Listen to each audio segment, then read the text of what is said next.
চাইনিজদের বিপক্ষে ঢাকা টেস্ট, পুরো টেস্টে সবার নজর একজনের দিকে, তিনি হচ্ছেন মুশফিকুর রহিম।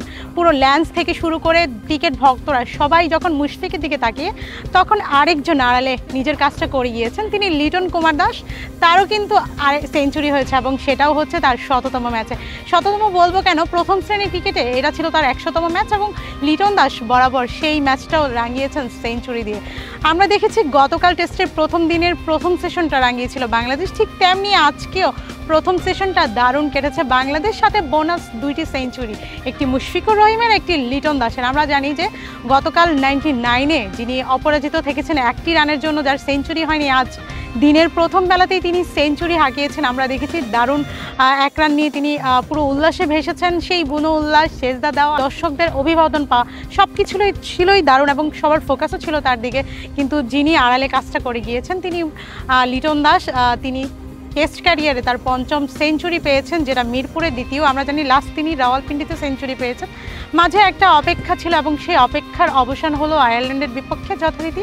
সব মিলিয়ে দারুণ কেটেছে বাংলাদেশের প্রথম সেশন মিরপুরে। বাংলাদেশ 30 ওভার ব্যাটিং করেছে, প্রথম সেশনে তুলেছে 95 রান এবং স্কোরও 400-র কাছাকাছি। আমরা সিলেটে যেটা দেখেছি, বাংলাদেশ এক ইনিংসেই আসলে রান করেছে এবং ইনিংস এবং 47 রানের ব্যবধানে একটা জয় তুলে নিয়েছে।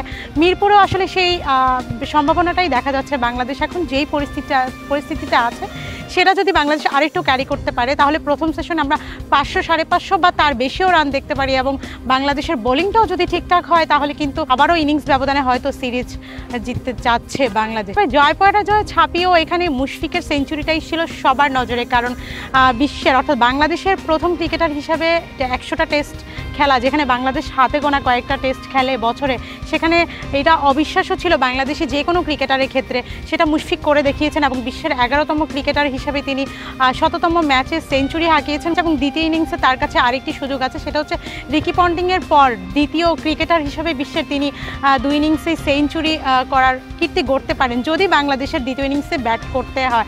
আর তার আগে যদি বাংলাদেশ জিতে যায়, তাহলে তো কোনো কথাই নেই। তবে সব মিলে মুশফিকের এই ম্যাচটি স্মরণীয় হয়ে থাকলো বাংলাদেশের ক্রিকেটে।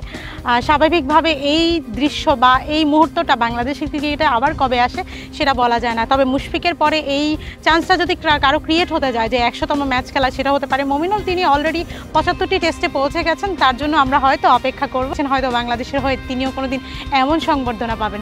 সেই পর্যন্তই টেস্ট বাংলাদেশের প্রথম সেশন দারুণ কেটেছে, পরের সেশনগুলো কেমন হবে সেটাই দেখার অপেক্ষা। হিমু আক্তার, দেশকাল নিউজ।